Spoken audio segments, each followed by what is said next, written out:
Thanks for joining us on Plus TV Africa. My name is Felicity Ezewike. You're welcome. Tributes poured in from the U.S. and across the world following the death of political heavyweight John McCain on Saturday. Far from Washington, D.C., on the shores of a Vietnamese lake, flowers are being laid for John McCain, showing how news of his death has rippled across the world. This is a memorial at the site in Hanoi where McCain's plane was shot down in 1967, visited by US citizens and Vietnamese people alike. He supported peace in Vietnam when it comes to the policies made by Congress. He is a peace lover. He dies leaving a sadness for everyone that supports peace.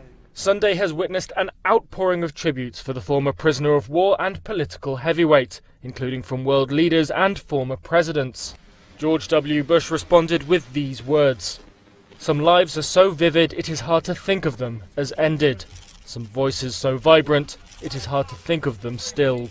Barack Obama praised his one-time election opponent's high ideals and courage, while Donald Trump, who had an acrimonious relationship with McCain, tweeted that his deepest sympathies and respect go out to McCain's family. Senate Majority Leader Mitch McConnell described McCain's life as a bright example, defined by boundless patriotism and self-sacrifice. House Minority Leader Nancy Pelosi said, "The nation is in tears." World leaders have also reacted to news of McCain's death. He embodied everything that we respect and value and love about our American friends. From new Australian Prime Minister Scott Morrison to Justin Trudeau, McCain called a great statesman by British Prime Minister Theresa May and a true American hero by French President Emmanuel Macron. But the words that matter most coming from his wife Cindy. She wrote on Twitter, "My heart is broken. I am so lucky to have lived the adventure of loving this incredible man for 38 years. He passed the way he lived, on his own terms, surrounded by the people he loved, in the place he loved best." A participant in a video game tournament in Jacksonville, Florida, has shot dead 2 people before killing himself, police say. They named the killer as David Katz, who's 24 years old, from Baltimore, and say he used one handgun. No other suspects are sought. 11 other people were injured at Jacksonville Landing, a large shopping, entertainment and dining complex. Some unconfirmed reports say Katz had become angry after losing at the American football esports event. A Myanmar court postponed ruling Monday on whether 2 Reuters journalists violated a state secrets law while reporting on the Rohingya crisis, with a new date set for next week. The verdict will be announced on September 3, said District Judge Kin Mau Mau in a swift hearing at a courthouse in Yangon, adding that the presiding judge was Sikh. The decision delays the long-anticipated ruling for Walon, 32, and Kyoso, 28, who have been in Myanmar's prison for some 8 months. They were arrested in December after being invited to a dinner with police in Yangon and pounced on as they left the restaurant, accused of possessing classified material. Authorities charged them with violating a colonial-era State Secrets Act, which carries a maximum penalty of 14 years. We will take a quick break. When we come back, more news for you. Stay tuned.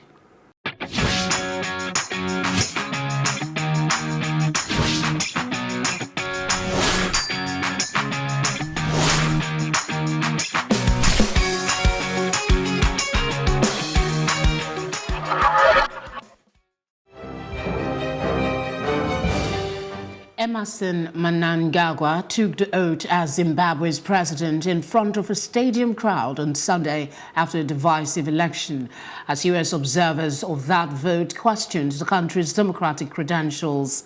The Constitutional Court confirmed Mnangagwa as president in a ruling released on Friday, dismissing a challenge by the man who defeated in the July 30 ballot opposition leader Nelson Chamisa. I, Emmerson Dambudzo Mnangagwa, swear that as President of Zimbabwe, I will be faithful to Zimbabwe and will obey, uphold, and defend the Constitution and all other laws of Zimbabwe. That I will devote myself to the well-being of Zimbabwe and its people.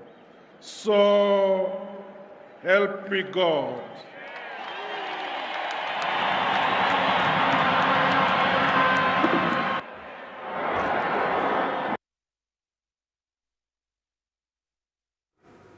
Zimbabwe's newly sworn-in president, Emmerson Mnangagwa, vowed Sunday to open a probe into violence which followed the country's first election since strongman Robert Mugabe was ousted from power.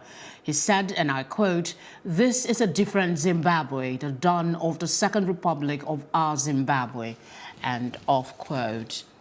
Meanwhile, in Uganda, an international lawyer acting on behalf of Member of Parliament Robert Kyagulanyi, popularly known as Bobi Wine, might not represent him in Uganda's courts.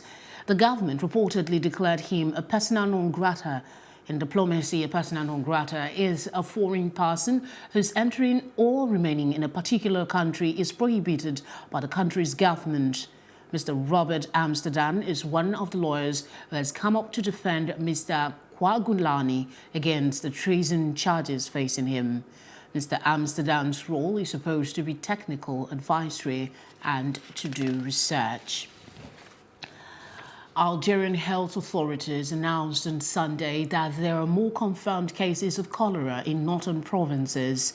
Mokhtar Hasbeloui, Minister of Health, Population and Hospital Reform, said that there have been 49 confirmed cases out of 147 suspected who are getting medical treatment in hospitals in northern Algeria. And all suspected cholera cases are currently in isolation at different hospitals receiving medical treatment. The ministry denied the reports that the cholera outbreak was due to water contamination, but contaminated fruits and vegetables, while advising Algerians to take preventive measures. Local health authorities announced on Thursday the outbreak of cholera and 41 confirmed cases out of 88 suspected. 2 persons have died from the epidemic. We will take a quick break. Stay tuned for more news when we return.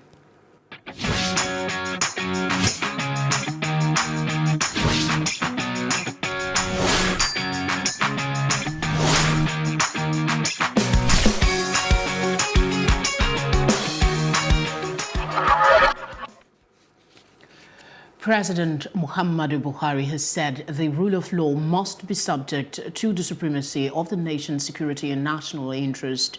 Opening the 2018 Annual General Conference of the Nigerian Bar Association (NBA) in Abuja, he urged lawyers to work for national cohesion and unity as the 2019 elections approach.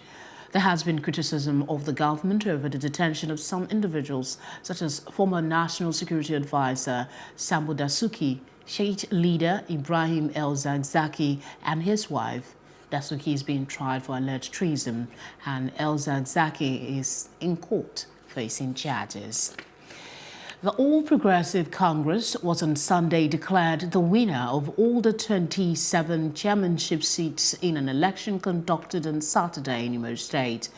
The ruling party equally won 636 out of the 645 councillorship positions in the state.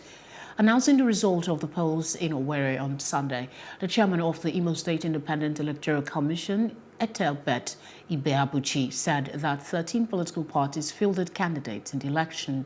The People's Democratic Party, All Progressive Grand Alliance, and United Progressive Party did not take part in the poll. Away from that, former Vice President Atiku Abubakar has debunked the rumor that he has defected from the People's Democratic Party, PDP. In a statement issued yesterday by the Atiku's campaign office, the former Vice President described the defection story as malicious and false. The campaign office of the frontline presidential aspirant for the 2019 election said he still remains a member of the PDP and a top contender for its ticket in 2019, describing the report as a malicious attempt to confuse the public about the aspiration of Atiku ahead of the forthcoming presidential primary elections of the PDP. It said the former vice president would continue the nationwide consultation this week with visits to the southwest, northwest and north central zones of the country. Former Governor of Kano State, Senator Rabiu Musa Kwankwaso, will on Wednesday declare his presidential ambition on the platform of the People's Democratic Party. A statement from Kwankwaso's presidential campaign committee said on Sunday. The declaration, according to the statement, would hold at the Eagle Square, Abuja by 11 a.m. Former Governor Kwankwaso, a 7th senator, began his political career in 1992 when he joined politics after 17 years of meritorious public service as a water engineer. A grassroots politician, Kwankwaso was a member, Federal House of Representatives representing Madobi Federal Constituency, where he was elected Deputy Speaker in the aborted Third Republic. In 2003, he was appointed Minister of Defense and in 2006 also appointed Special Advisor to former President Olusegun Obasanjo on Darfur and Somalia. The National Assembly Joint Committee on Electoral Matters, saddled with the task of looking into the 2019 general election budget proposal of the Independent National Electoral Commission (INEC), is expected to reconvene in Abuja on Monday. The committee, which had adjourned 10 days ago, is meeting principally to harmonize its position on what to approve for the electoral body in preparation for the elections beginning in February 2019. The Joint Committee, with membership drawn from both the Senate and the House of Representatives, headed by Senator Suleiman Nazif, had within the month met thrice to consider the INEC election budget but failed to reach a consensus on whether to approve 143 billion naira or 189 billion naira for INEC to prepare ground for the 2019 general election. And in Lagos State, the government has announced that the third mainland bridge, which was temporarily closed for investigative maintenance test, has been opened on Sunday. The government, while thanking motorists and residents for their cooperation and patience while the closure lasted, said the decision to reopen the bridge earlier than announced followed the completion of the tests. Commuters across Lagos metropolis can now heave a sigh of relief as the investigative maintenance test on the third mainland bridge is now over. It's been 3 days of work and the bridge is open 7 hours earlier than the initial announcement of the reopening at midnight today. We want to say that for the 3 days operations that started on Friday, 24th of August, we started the investigative test. And we have successfully completed the test. I can announce to Lagosians and Nigerians that starting from 5 o'clock today, 5 p.m., the bridge is open and they're welcome to use it. With the test concluded and analysis of the results to commence, more light is expected to be thrown on the current condition of the bridge. For now, it is safe for use. We have done both static, dynamic tests. The test will be analyzed and they were going to come out with results. It will take about 21 days, about 3 weeks time, the test will be out. And then we'll know what actually we're going to do. Definitely we're going to replace some expansion joints. And we're still going to do further tests on the underground, what the piers and the pie caps to know the state where they are and know what to do. As assurance have been given on the safety of the third mainland bridge, the Federal Director, Highway, Bridges and Designs, Adetokunbo Shogbeson, also clarified that there is no cause for alarm on the Ido Bridge following the picture of a crack seen on it that went viral. That bridge, the part that is broken is even pedestrian bridge. The beams, it has transverse and longitudinal beams, which are still in order. So the bridge is stable, and then there's no cause for alarm. Apart from abuses, what is broken is just for aesthetics, and it's just reinforced wall because the beam is hollow, and it's the walls covering the hollow that is broken, so there's no cause for alarm. The state government and Ministry of Works has, however, apologized for the experience from the long winding traffic on Friday, as no one was spared maneuvering alternative routes. Normalcy is back again. For Plus TV Africa, Amaka Okoye. A lot of Lagosians will sure heave a sign of relief with that story. Up next is our business report with Edidiong Ewang. Don't go away.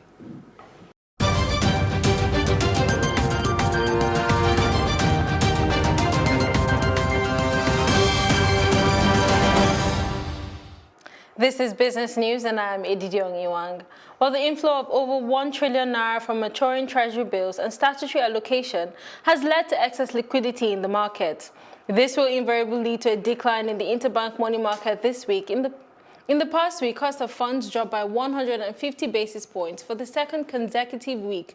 Now, according to data from FMDQ OTC Securities, interest rates on open buyback fell by 108 basis points to 6.75%, while overnight lending equally dropped by 58 basis points to 7.92% last week.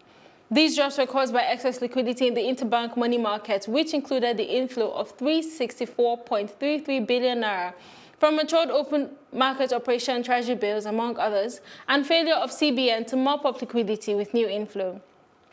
Well, after months of fabrication and integration of models, the $3.3 billion total upstream Nigeria's limited Agena floating product storage offloading platform has departed the Lagos Deep offshore logistics-based Agena Deepwater oil field.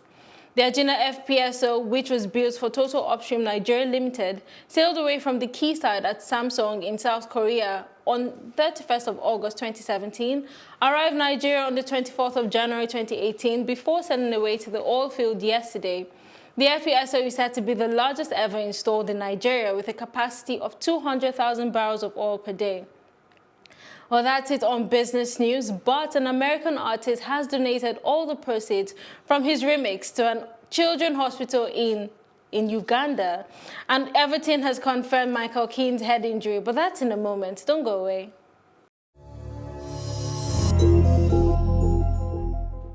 And in entertainment, Nigerian singer Mr. 2K has taken to his Instagram page to express his shock over being billed a staggering 31,000 naira for a haircut in Lekki, Lagos. According to the singer, he was charged the exorbitant amount for the haircut, which was supposed to be for his latest video shoot. Mr. 2K, who was reportedly robbed by 4 armed men in his hotel last year, has performed in several popular events and shows since his rise to stardom. The barbering salon are yet to issue a statement regarding the issue.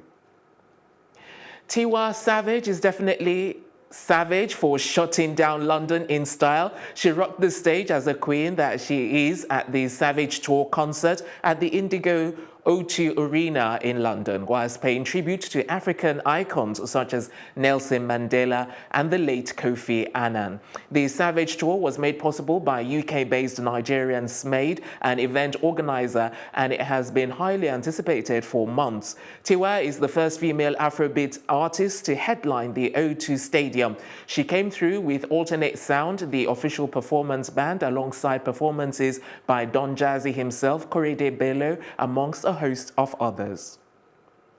Still on entertainment, American recording artist French Montana is donating all of the proceeds from the record Famous Remix, which features Adam Levine, to the Subi Center, an underfunded maternity and children's health clinic in Uganda. The 33-year-old Moroccan native took to his Instagram page to share a video clip of him saying he and his management have raised a total of $500,000 for the Subi Center thus far.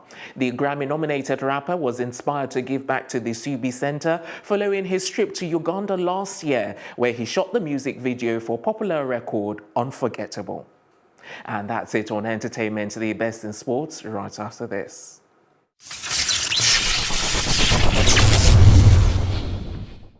Hello and welcome to Sports Update on Plus TV Africa. I am Udoka Njoku. Moving straight to football, Everton Football Club have confirmed that their defender Michael Keane suffered a fractured skull during their draw at Bournemouth. The England centre-back clashed heads with teammate Idrissa Gueye in injury time and was taken to hospital after he was given a lengthy treatment on the football pitch. And Keane, who scored the Everton's second goal, left the pitch on a stretcher and was taken to the hospital for assessment. And now the club have confirmed the severity of the injury, with Keane set to miss the next 3 to 4 weeks. And Keane, who was released from the hospital after being admitted overnight, remains in good spirits and took the time to thank the medical staff both at Everton and Bournemouth. And still on football, Real Madrid have secured top spot in the Spanish La Liga after they got a 4-1 win over Catalan side Girona on Sunday evening. And the home side took a shock 17th minute lead through Borja Garcia, but the European champions didn't have to wait for too long to get back into the game. Sergio Ramos scored the equalizer from the penalty spot on 39 minutes after fellow Spanish international teammate Marco Asensio was upended in the box. And Karim Benzema scored a brace, and Gareth Bale was also on the score sheet to put daylight between the two sides. And the win means Real Madrid replaces former leaders Barcelona by virtue of goal difference.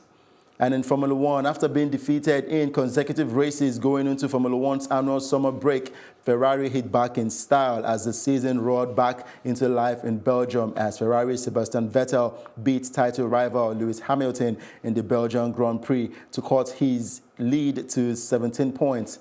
And Vettel passed Hamilton on the first lap just in time before a safety car was deployed following a multi-car crash at the first corner and dominated thereafter. And Lewis Hamilton expressed his concerns about the rest of the season as it feels like it will be a tough mountain to climb if the Mercedes want to win the championship this season, as it seems to be clear that Ferrari have the fastest car in the Formula One. And Hamilton still leads the championship by 17 points, and the next race will be the Italian Grand Prix. And that's it on Sports Update on Plus TV Africa. I am Udoka Njoku. Thanks, Udoka. And that's our news roundup of events at this hour. For more news updates, please follow us at Plus TV Africa on Facebook, Twitter, and Instagram.